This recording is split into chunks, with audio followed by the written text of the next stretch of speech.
இன்று நடைபெற்ற சட்டமன்ற கூட்டத்தொடரில் கோவையில் நூலகம் எப்பொழுது கட்டப்படும் என கேள்வி எழுப்பிய பாஜக எம்எல்ஏ வானதி ஸ்ரீனிவாசனுக்கு முதல்வர் ஸ்டாலின் கோவை குசும்பில் பதிலளித்திருப்பது அவையில் சிரிப்பலையை ஏற்படுத்தியுள்ளது.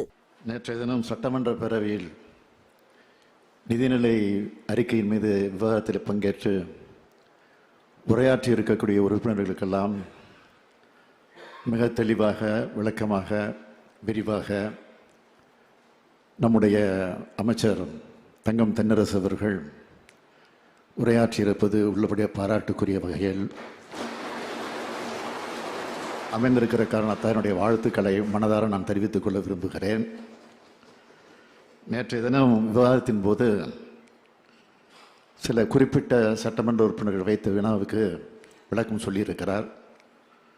ஆனால் அதே நேரத்தில் பாரதிய ஜனதா கட்சியை சார்ந்த திருமதி வானதி சீனிவாசன் அவர்கள் வைத்த கோரிக்கைக்கு ஏன் பதில் சொல்லாமல் விட்டுவிட்டார் என்று எனக்கு புரியவில்லை. அவர் ஒரு கோரிக்கை வைத்தார். கோவையில் நூலகம் அமைக்கப்படும் என்ற அறிவிப்புக்கு நன்றி தெரிவித்துவிட்டு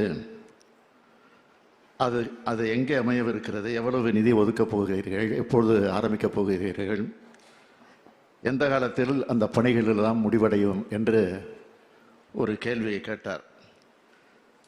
அது உடனடியாக செயலாக்கத்திற்கு நிச்சயமாக வரும். ஏனென்றால் இந்த ஆட்சி சொன்னதை செய்யும், சொன்னதைத்தான் செய்யும், சொல்வதைத்தான் செய்யும். எப்படி மதுரையில் உலக தரம் வாய்ந்த கலைஞர் நூலகம் குறிப்பிட்ட காலத்திற்குள் கட்டப்பட்டு திறந்து வைக்கப்பட்டிருக்கிறதோ, அதேபோல் சென்னையில் கலைஞர் பல்நோக்கு சிறப்பு மருத்துவமனை, மதுரை அலங்காநல்லூரில் ஜல்லிக்கட்டுக்காக ஏறுதழுவுதல் அரங்கம் அமைப்பட்டிருக்கிறதோ, இன்னும் சில தினங்களில் நம்முடைய கலைஞர் நினைவிடம் அமையவிருக்கிறதோ, அதேபோல் அவைகளெல்லாம் சொன்னபடி நிச்சயமாக இந்த ஆட்சி நடக்கும்.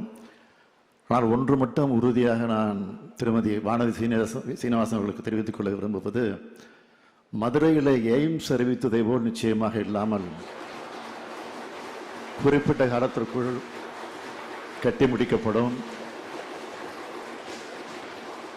அதுவும் நான் குறிப்பிட்ட தேதியை குறிப்பிடுகிறேன். ஜனவரி மாதத்தில் 2026 ஜனவரி மாதத்தில் அது திறக்கப்படும்.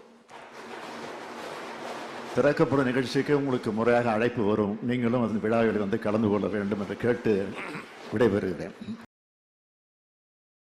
செய்திகளை உள்ளது உள்ளபடி தெரிந்து கொள்ள ரெஃப்ளெக்ட் நியூஸை சப்ஸ்கிரைப் பண்ணுங்க.